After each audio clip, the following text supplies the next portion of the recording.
You're watching Drake Wing Gaming. Enjoy the video. Hey guys and gals, Nary here from Drake Wing Gaming, Subby Mountain Twitter, the Gaming Dragon. Today I'm coming back at you with another Let's Play episode of Tian Wei Bai Yu's path. So I'm running the latest updates, so let's go ahead and jump right back into it, shall we? Alarm chain, you were up, and let's go! Alright. Perhaps, but I am not usually at home. The servant management is usually under my second and third younger brothers. If I were you, I'd fire these useless deadbeats right now and teach that out-of-order wife of yours. This is your family matter, your decision. Yes, General. Are my words rushing out from left to right here? How many times have I told you not to call me that? Yes. Pathetic. Louder. Yes, sir. Pwah! How terrifying. I should avoid putting him in a bad mood in the future. After calming down his horse again, and certain no further issue with his horse, he patted the dust off the saddle and leaped back on the saddle again. Once more, Mo Xia extended his right hand to me.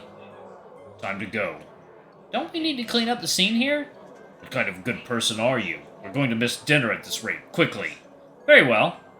Saying so, I grabbed Mo Xia's hand and, with his strength, easily leapt back on the horseback. With another tug from his rein and a hia, the horse began galloping off, and just before he left, he turned and left one more word with the Changping couple. Changping, you're more of a leader of these days than before. Yes, thank you, Mr. Mo. Hia! Actually, y'all, I think I should probably go wherever Bai Yu is. I'm gonna save that rest of the Mo Xia one for his run.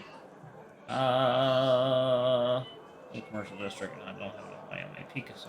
Okay, we'll see if Bai Yu is there. Little bro, here. What's the point of looking at stuff? Buy one. There must be one that suits you. No thanks. I'm just taking a look. Yo, handsome.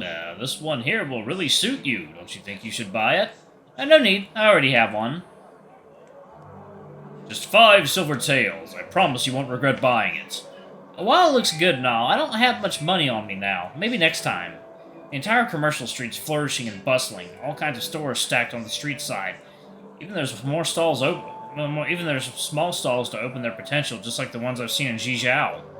Thinking back on what had happened in Zhizhao, I no longer haphazardly spend money on things. Even more so, I haven't gotten a single coin on me.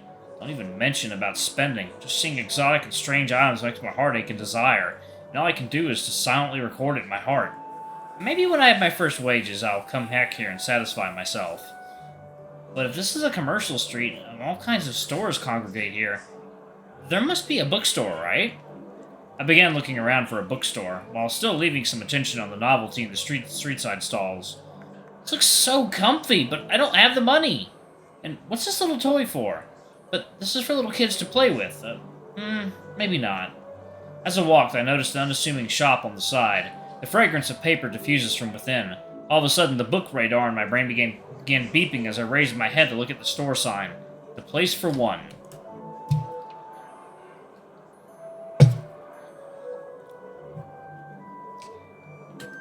Is this the bookstore's name? From the outside, the store seems quite old and aged, yet compared to the extravagance elsewhere on the street, a sense of clearness and tranquility exudes from the place. While many passes by, not many linger around, because here it isn't enough to capture their attention. But for those who love books, a different feeling exudes from the place. Just like Mr. Rain's big library, it attracts me, and if I enter within, just like the name itself, it is the place for one like me. I opened the ancient wooden door and walked in, as the smell of books and paper overwhelms my senses. Excuse me. Ah, good afternoon, sir. The owner, who's standing aside, tidying up the stacks of books, turned and greeted me warmly. Ha! Good afternoon to you, too. If there is any book you are interested in, just take it off the shelf and read it. If you want a specific genre or literature, ask me, and I will find it for you. All right, thank you. The owner's voice was soothing and peaceful. With the wooden doors closing behind me, the outside world's noise was shut off. Peace, tranquility was all that remained.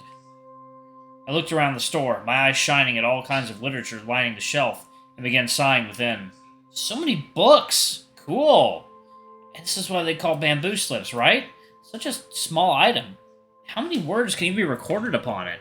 Thinking of such, I randomly picked a roll, and spread it out and began reading it. Let me see. The Land of the Peach Blossoms. Such a strange name.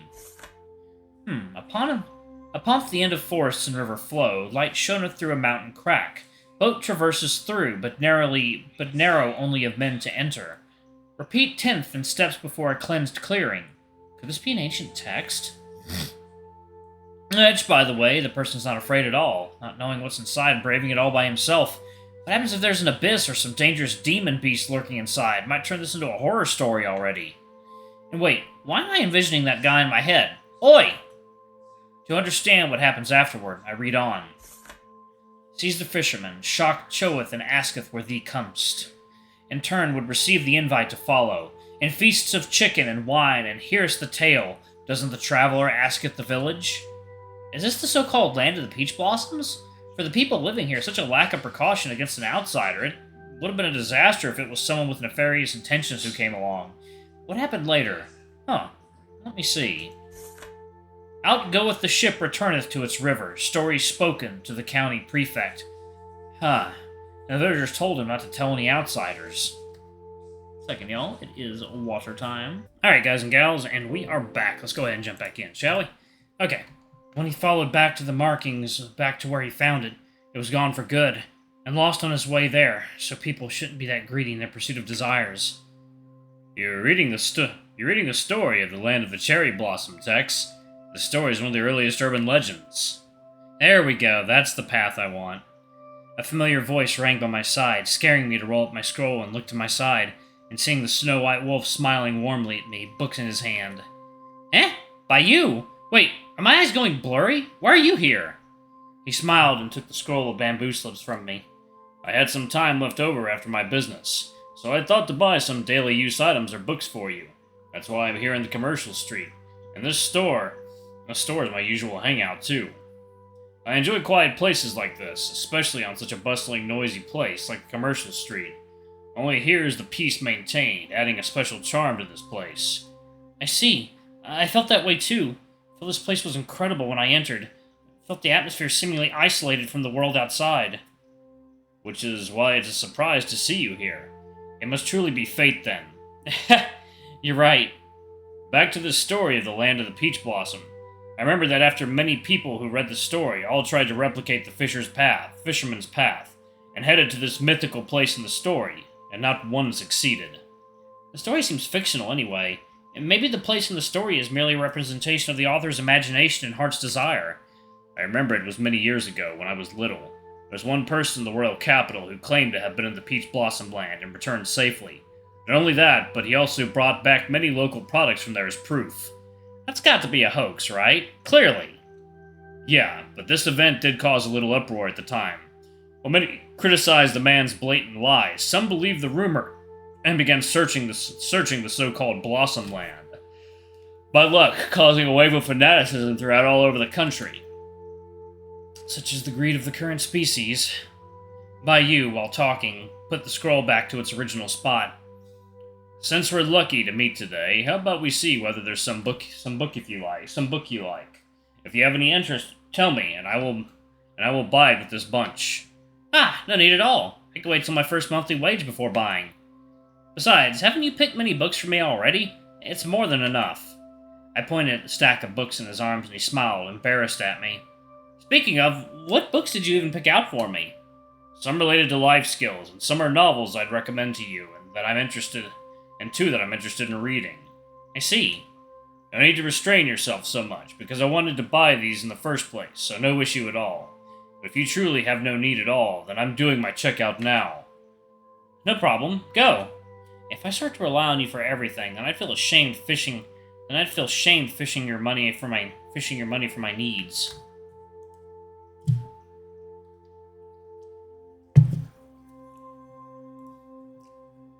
Bai Yu carried the books to the front desk and began checking out his books with the boss. I stood there silently, immersing myself in this little inconspicuous bookstore serenity. Of course, a quiet place like this set one at ease, just like in Zhizhao. Feels like I'm quiet like Bai Yu, and having our favorite places being somewhere quiet and solitary, I guess? Somewhere quiet and solitary.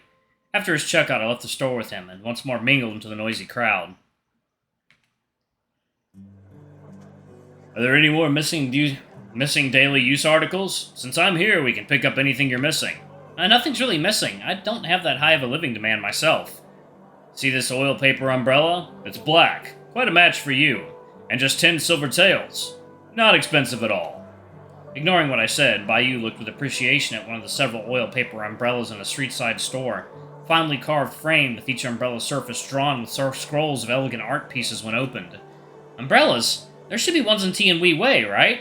I don't like you should break your budget to buy one for me. Just like I said, these small things can wait till my first month's wage for me to buy. Very well.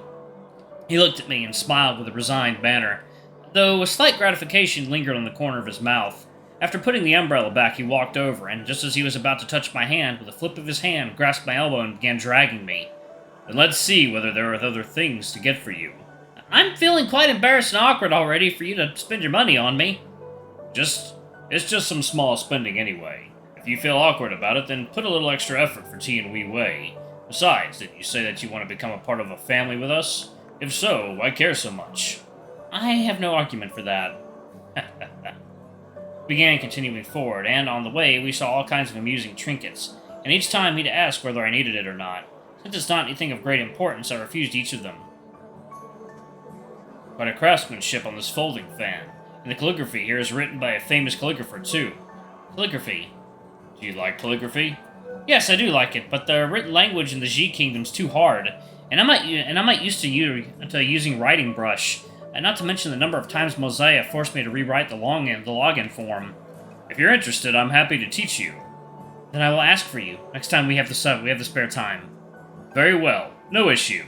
Besides, we're just going into spring, and it's not that hot right now, so no need for a fan at all. Point taken. Just seeing these prayer beads reminds me of the events in Zhijiao port. Since if it wasn't for that, I wouldn't have known you at all. Yeah, fate's a cryptical factor in my life. Visible, intangible, it always binds people and events together. Of course, including some bad events and people too, as well.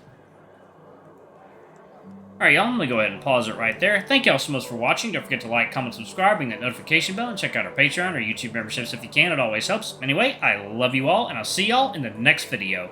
Bye-bye!